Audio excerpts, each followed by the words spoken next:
Unleash the power of knowledge and connect with the heartbeat of the African diaspora.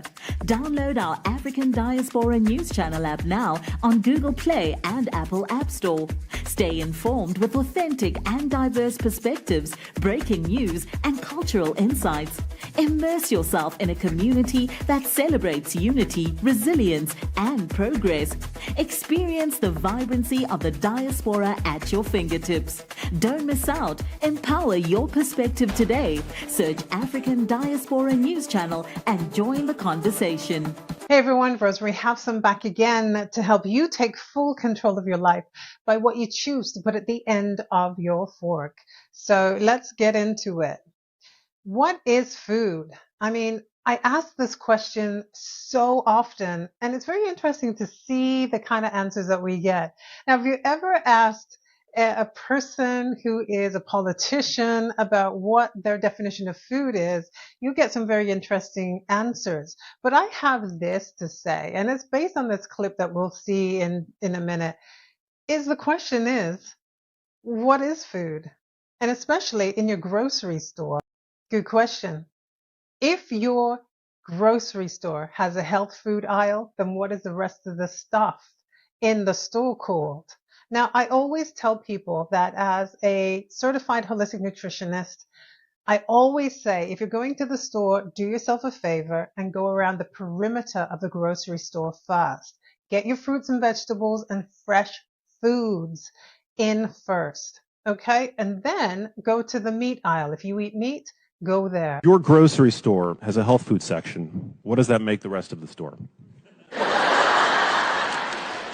It's better if you have a relationship with a butcher and you know that you're getting a good source of grass-fed, grass-finished beef, for example, or that you have organic chicken, or that you've got wild-caught fish, fatty fish, your salmon and your trout.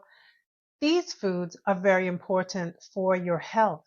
Now, when it comes to the health aisle in your grocery store, I mean, some of the things that are in there are also ultra-processed foods. Just because they're in a section of the store doesn't mean that they're healthier than anything else. Because when you get right down to it, if they're not using hybridized wheat, or they're using seed oils, or they're using a lot of sugar because they're taking out the fat, then what are you really eating?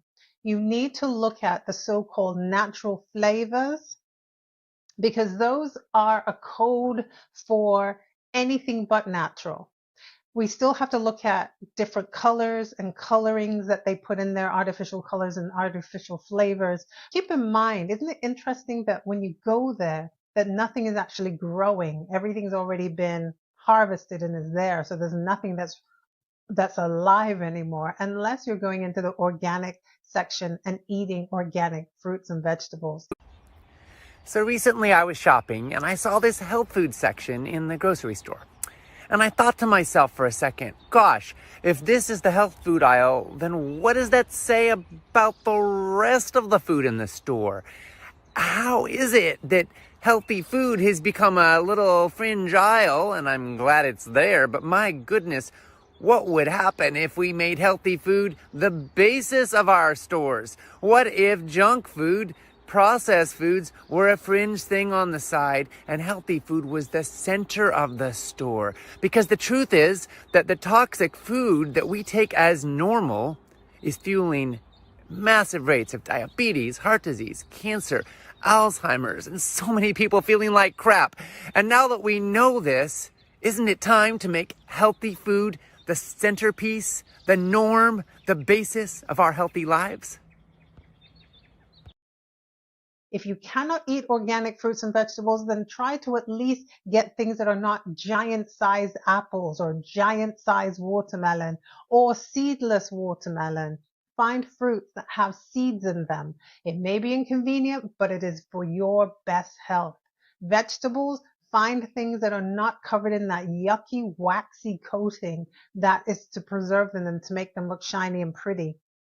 That's not needed. Grow your own food. Even if you're in the city, there are ways that you can have indoor saplings that you can start and then transfer them outside in the spring and the summertime. We need to take control of what we're putting into our bodies. We are still at the bottom of the list when it comes to statistics for high blood pressure. We're twice as likely to be diagnosed with high blood pressure than our white counterparts, and we have poorer outcomes when it comes to our health. We are dying prematurely, and we are dying in agony. We are dying because there's so much sugar, salt, bad fats in our foods, artificial colors, artificial flavors in our foods, additives, all kinds of preservatives. And these are killing us slowly. These are unaliving us slowly because we are not getting the true food that our body needs. And when we're walking around as people who are obese and overweight, have high blood pressure, type 2 diabetes, and high cholesterol, but we're undernourished, that says something about the so-called food industry. Next time, take a look at what is at the end of your fork. Make a decision to buy real food and cut back on the ultra-processed food. It will only take you out sooner than your family would want you to be taken out. Okay? So keep that in mind. If you have any questions about how to eat healthier, then comment them below. Don't forget to like, share, subscribe.